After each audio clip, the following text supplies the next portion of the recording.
Hey, what's up guys? My name is Oshikorosu, coming back at you guys for some more Super Mario Maker. Now today guys, for a level feature, I kind of thought it would be cool to do something like this. This was suggested to me to do in stream, and I thought it would be a great idea. Somebody said, why don't you make a tutorial learning on how to do some Kaizo tricks? And I thought, well, geez, I already have a level for that, and I made it was the very first level I ever made. Before I go into it, I'm just going to kind of dive into it. So level code is 62A7502BC B4C6. Okay, so I've seen a lot of people do Kaizo training levels. There's Kaizo colleges, there's Kaizo practices, there's shell jump levels, there's spring jump levels, there's pow jump levels, and there's P-switch levels, and all sorts of things. Let's just go to the first one, okay? Okay, so the way I set this level up is I input 4 challenges, and the 4 challenges are not able to be done without doing a specific mechanic. Now you can cheese, you can grab the spring and bring it back, but this is a training level, so if you're cheesing it, you're not really helping anybody. The clear is like a 3-second clear, so. Anyways, so yeah, I guess just to start really quickly, the goal of the first area is to do a spring, or a shell jump, which is done pretty easily. I can't do them very well. I'm kind of a scrub when it comes to this game. But yeah, what you want to do is you want to jump midair. It's actually kind of difficult to do while you're talking. Anyways, that's what you want to do. You want to grab your shell and bounce up off of it to get past. The only thing I had at the time was one of these like weird little, you know, this yay sound effect. I forgot, I didn't know how to put red coins and stuff in. So, yeah, so there's your shell jump. A lot of people want to ask like how to do it. I suppose if I was to line it up here, we have blocks underneath here, like you can stand like 2.5 blocks away and do it like that. But basically, like you want to you're holding your run and your jump button. You let go of both at basically the apex of your jump. You'll fucking kill yourself like that, no problem. But this arena is designed for you to practice with it. This arena is designed for you to come in, pick up a Koopa, throw him at the wall, jump at it, die 5 times, whatever you want to do. Just get used to your mechanics, get used to your momentums and stuff. Because there's different jumps, and I can't make them all. But like, you know, depending if you're running and jumping, or if you're Big Mario and stuff. I mean, unfortunately, there's just no magic rule for jumping. There's no magic rule for shell jumping. There's no magic rule for any of the Kaizo tricks other than practice, feel it out, and get used to it, because it becomes actually more of a muscle memory than it does become an actual trick. I mean, you can see right there, I'm jumping, I'm letting go of both my buttons slightly before the apex of my jump. And then I'm re-holding my jump button at the end. I feel like I should have written a script for this level. Anyways, again, we come to another mechanic we can't get past. Not even if we use the spring in its intended state, we can't reach over. Right? Whatever. It's not big. I don't know if we can actually do it like this. No, you can't. That's great.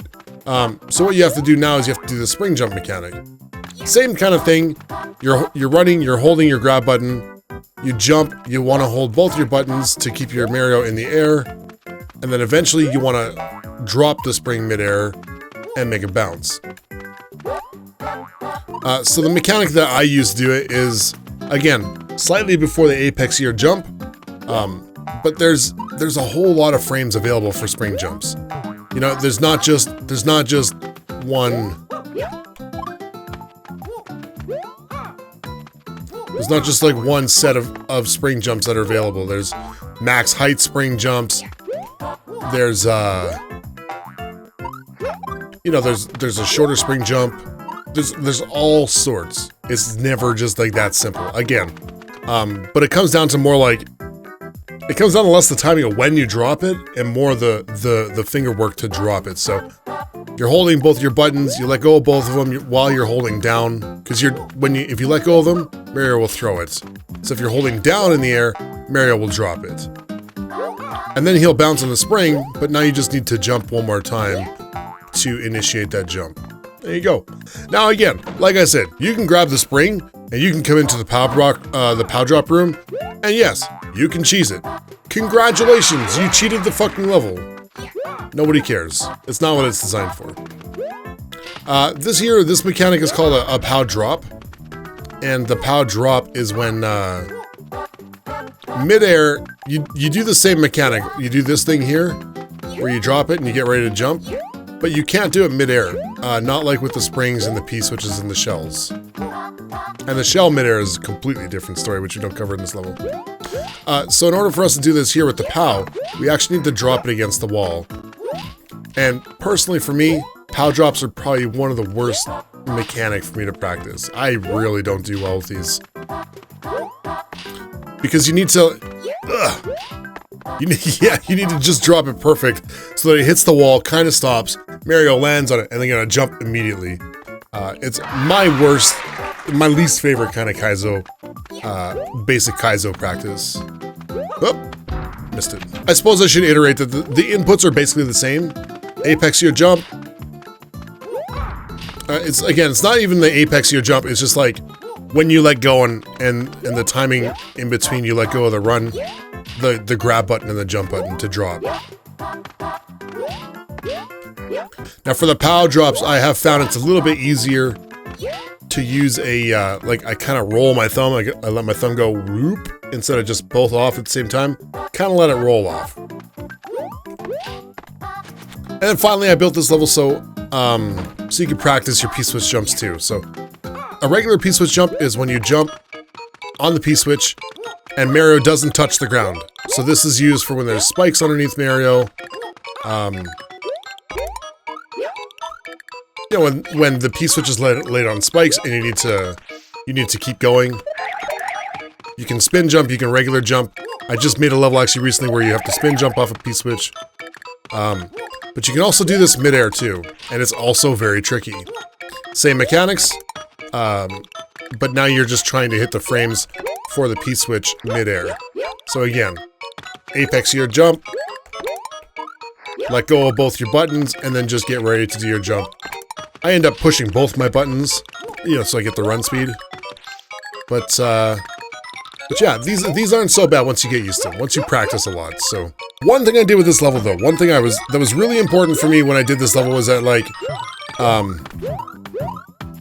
when most people build a Kaizo level, they want you to do one trick that leads into the next trick, that leads into the next trick, and forces you to do all the tricks at once. So we did this trick, and then we would walk through this door and do the spring jump, and not be able to return. I mean, that's okay. But if a person is really, like, if a person like me is okay with spring jumps, but not so good with shell jumps, I need to practice my shell jumps. And forcing me to do a Pow-Drop before I get to even practice my shell jumps isn't helping me at all. I mean, in my personal opinion. So I designed a level for people who wanted to practice any mechanic that they wanted, whenever they wanted. You would say, hey, fuck, I gotta practice my shell jumps.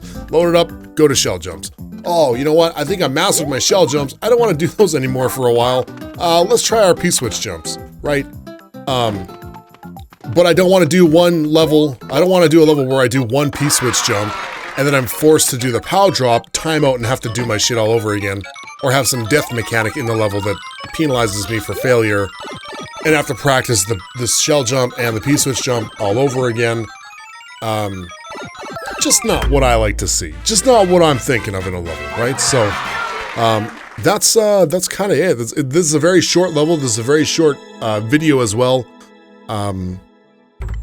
But yeah, this is the very first level I ever created. So I'm pretty proud of it, personally. I think it's very simple, very straightforward, but I did design it for people to learn how to do their mechanics. So guys, thank you so much for watching. Hope you guys have a great day.